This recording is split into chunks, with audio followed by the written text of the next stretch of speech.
दोस्तों, कराची से मुताल्लिक बहुत सी अच्छी किताबें भी लिखी गई हैं और कराची की तारीख़ के हवाले से ऐसी ही एक किताब मेरे पास मौजूद है, उरूसुल बिलाद पाकिस्तान, कराची, डॉक्टर सैयद आरिफ शाह गिलानी, अलीगढ़।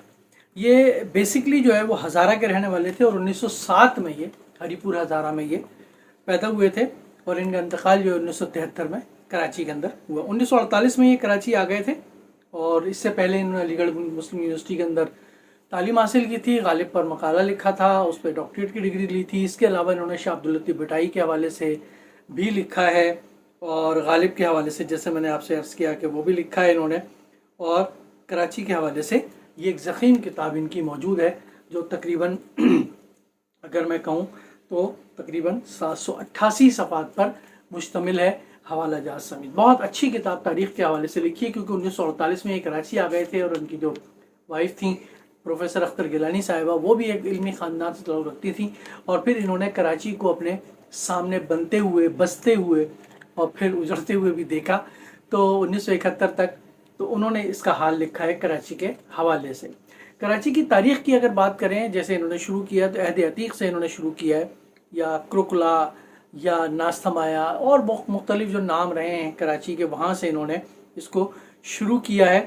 और सुरघातों के अंदर शाह अब्दुल लतीफ़ भटाई के इसका क्या नाम आया है, इसी तरीके स्काइलेस, मिस्किल, न्यास, जो सिपह सालार था सिकंदर का, उसने भी इसका जिक्र किया है। कुलाची कुन, शाह जो रिसालों में सुरघातों के अंदर कुलाची वगैरह, हरी बंदर और मुख्तलिफ नाम कराची के वहाँ से इन्होंने लिया है कि ये कराची के मुख्तलिफ नाम कैसे पड़े और उसकी तारीख़ क्या है।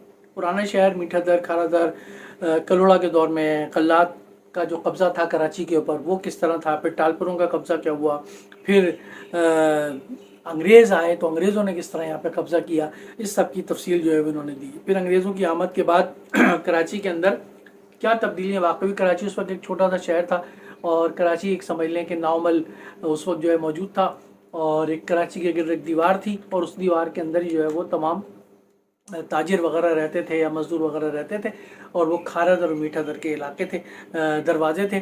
जो खारा दर जो था वो समंदर की तरफ खुलता था, मीठा दर जो है वो लियारी नदी की तरफ खुलता था, उसका इन्होंने जिक्र किया और बहुत सारी चीज़ों का जिक्र किया। कराची के नाम मुख्तलिफ, महल वक़ू, साहिल, कराची का जो है कुदरती साहिल जो है ये किस तरह इसकी अहमियत है मकामी और बैन अक़वामी सूरत में, उसको भी इन्होंने जिक्र किया। और बहुत सारे जो इसके अंदर कराची के साहिलों के मुख्तलिफ नाम हैं वो इन्होंने दिए हैं। मिसाल के तौर पे पैराडाइज पॉइंट है, हलेजी हाउस पे है, सेंट स्पिट है, मारीपुर है, फिर नमक साजी के कारखाने हैं वहाँ, मसूरी एयरपोर्ट है, फिर मछली बंदर है, मुख्तलिफ इन्होंने नाम दिए। बंदरगाह की तामीर और तरक्की जो है वो किस तरीके से अंग्रेज़ों ने तामीर और तरक्की कराई है, इब्तिदा से क्या किस तरह की बंदरगाह मौजूद थी और किस तरह इसकी तरक्की हुई।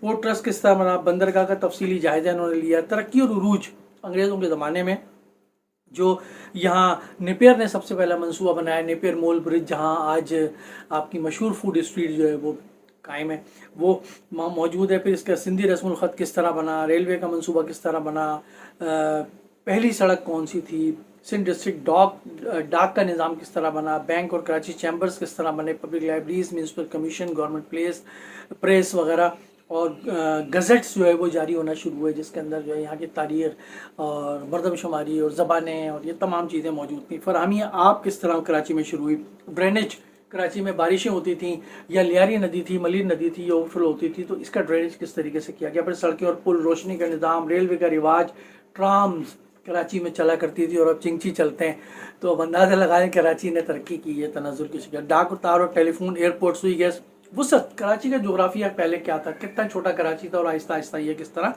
फैलता चला गया। 75 साल 1860 का नक्शा इन्होंने, वहाँ से इन्होंने दूसरा दौर, उसके बाद जो है क़याम पाकिस्तान के बाद नई बस्तियाँ बसी, हिजरत हुई, वहाँ से बहुत सारे लोग यहाँ पर आए, उन्होंने अपना यहाँ पर एक कंट्रीब्यूशन दिया कराची के अंदर, यहाँ के जो मकामी लोग थे उन्होंने कंट्रीब्यूशन दिया।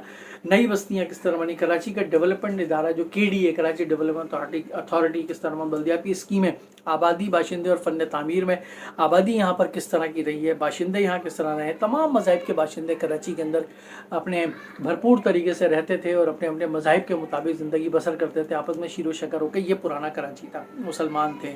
इसके अलावा असली बाशिंदे यहाँ के मोहाने, लोहाने, मोहम्मद और शीदी हैं, मकरानी, बलोच, और उनकी जो मुख्तलिफ़ शाखें जो थीं वो कहाँ कहाँ रहती थीं। دیگر اقوام میں اہل ہنود رہتے تھے، سکھ رہتے تھے، پارسی رہتے تھے یہاں پر، یہاں یہودی رہتے تھے بہت زیادہ. اور یہودی جو تھے انہوں نے کراچی کی جو پرانی عمارتیں جیسے ٹاور ہے یا امپریس مارکیٹ ہے، یہ پرانی عمارتیں جو ہے اس میں اس کی جو اسٹرکچر بنانے میں، اس کے جو نقشے بنانے میں، اس میں بہت اہم کردار ادا کیا ان یہودیوں نے جو اس وقت یہاں کراچی کے اندر رہتے تھے. نئے باشندے جو آئے انہوں نے کس طرح یہاں اپنی خدمات انجام دی. صحت اور تعلیم کراچی میں کس طرح تھی ابتدا سے لے کر کے اور جدید پاکستانی دور تک. تجارت و صنعت کس طرح ہوا کرتی تھی. اسی طریقے سے نظم و نسق کس طرح چلایا جاتا. ثقافتی، سماجی اور دینی ماحول کس طرح تھا. جم خانے تھے، کراچی کے ہال تھے، کراچی کے ہوٹل، کیفے، ریسٹورینٹ تھے، یہاں پہ ڈانس ہوتا تھا، بارز تھے، مختلف چیزیں تھیں، تھیٹر، سینما، ٹیلی ویژن، تھیٹر بہت تھے کراچی کے اندر، سینما بہت تھے. تہوار یہاں پر کس طرح منائے جاتے تھے، میلے. صحافت میں یہاں کون کون سے اخبارات شروع سے لے کر اب تک، فارسی اخبار سے لے کر کے اور اردو اخبارات تک اور انگریزی اخبارات تک، سندھی اخبارات تک، مختلف گجراتی وغیرہ. ثقافتی ادارے، قائد اعظم کا مقبرہ، دینی ماحول اور بہت ساری اس کے اندر تفصیل کراچی کے اندر دی ہے. کراچی عروس البلاد کراچی کے اندر متفرقات کے اندر اہم واقعات، قابل فخر مقامات، باغ اور باغیچے، قابل دید مقامات اور مسائل اور حرف آخر پہ انہوں نے تقریباً 788 صفحے کی یہ ضخیم کتاب ہے اور بہت ہی اعلیٰ کتاب ہے کراچی کے حوالے سے. آپ یہ پڑھیں گے تو کراچی کی تاریخ ابتدا سے لے کر اور آج تک جو ہے آپ کے سامنے آ جائے گی. اور کراچی جو ہے وہ ایک چلتا پھرتا زندہ انسانوں کا شہر آپ کے سامنے موجود ہوگا. اور آپ کو یہ پتہ چلے گا کہ کراچی کی تاریخ میں کراچی کے اندر بہت سے لوگوں نے کیا کیا کردار ادا کیا. چند جھلکیاں میں آپ کو دکھاتا ہوں. 1835 میں بندرگاہ جو تھی کراچی کی، حالانکہ وہ ڈیولپ نہیں تھی، بنی ہوئی نہیں تھی، لیکن اس کی اہمیت اتنی تھی 1835 میں کہ اس کا محصول جو ہے سالانہ 1,30,000 روپے تھا. تو آپ اندازہ لگا لیں کراچی کی بندرگاہ اس وقت کی اہمیت اور آج کی بھی اہمیت کتنی زیادہ ہوگی. اور لارنس آف عربیہ جو ہے کراچی کے اندر رہ چکا ہے. پھر اسی طریقے سے کلفٹن کا جو پرانا نام ہے وہ مہادیو تھا، جو کہ بعد میں کلف اور کلفٹن بنا. یہ ہنی مون لاج جو ہے آغا خان کی پہاڑی ڈیفینس کے اندر، جس کو مارکیٹ کے اوپر دیکھا ہوگا آپ نے، یہ اصل میں 17 ایک مہاراجہ تھے چھوٹی سی ریاست کے ہندوستان کے، انہوں نے بنایا تھا، لیکن انہوں نے منحوس پا کر پھر اس کو آغا خان کو فروخت کر دیا تھا. اور ایک اور بڑے مزے کی بات، کراچی میں اگست 1947 میں جب تقسیم ہوئی ہے تو 56% غیر مسلم آبادی تھی، جن کا 99% جو ہے وہ یہاں سے ہندوستان ہجرت کر گیا. کیوں ہجرت کر گیا یہ ایک الگ بحث ہے. فررحال آپ سب نے دیکھا ہوگا، اس کے گرد جو باغ اور دیوار ہے وہ ایک یہودی بنجمن ہیش نے تعمیر کروائی تھی. اور اسی طریقے سے خالق دینا ہال، اور اسی طریقے سے NAD یونیورسٹی، اور اسی طریقے سے BVS محمد پارسی اسکول اور پارسیوں کے اسکول، اور اسی طریقے سے ڈاؤ میڈیکل کالج، اور یہ بہت ساری جو مٹھا رام ہاسپٹل اور ہاسٹل، جتنی بھی چیزیں ہیں اس کے اندر غیر مسلموں کا، ہندوؤں کا، سکھوں، پارسیوں کا، خاص طور پر کراچی کو بنانے والے جمشید جی، نصراللہ جی مہتا جو بابا کراچی ہیں میری نظر میں، ان کا مجسمہ ضرور نصب ہونا چاہیے. کم سے کم بلدیہ کراچی کی عمارت کے اندر ضرور نصب ہونا چاہیے. ان کی خدمات کے عوض کراچی کے بارے میں بہت بہترین کتاب آپ ضرور پڑھیے.